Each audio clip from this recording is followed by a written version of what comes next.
आज एक ऐसा नुस्खा पेश कर रहा हूं जिन लोग बहुत से इलाज कराकर थक गए हों वो ये नुस्खा बनाएं और दुआ में याद रखें। हमारे चैनल को सब्सक्राइब कर लें और बेल आइकॉन का बटन दबा लें। सुफूफ जवानी नुस्खा खास।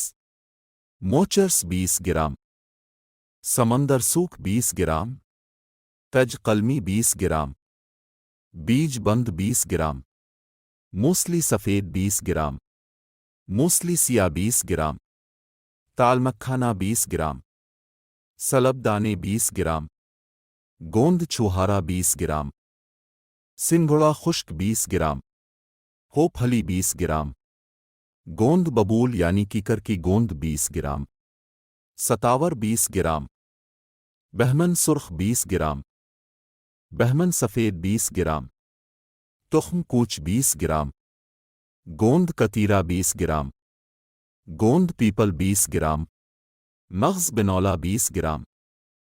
तरकीब तैयारी। तमाम अद्विया को पेस कर बारीक सुफूफ बनाकर किसी शीशे के जार में रख ले और 1 से 2 चम्मच की मिक़दार खुराक खाली पेट 1 गिलास दूध के साथ एक माह इस्तेमाल करें।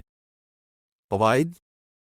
जरियान का खात्मा, विद, मज़, मनी, क़तरों और एहतलाम का खात्मा।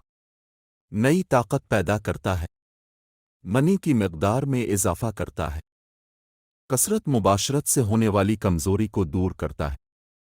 1 माह के इस्तेमाल से खोई हुई जवानी, क़ुव्वत, ताकत दोबारा वापस आ जाती है।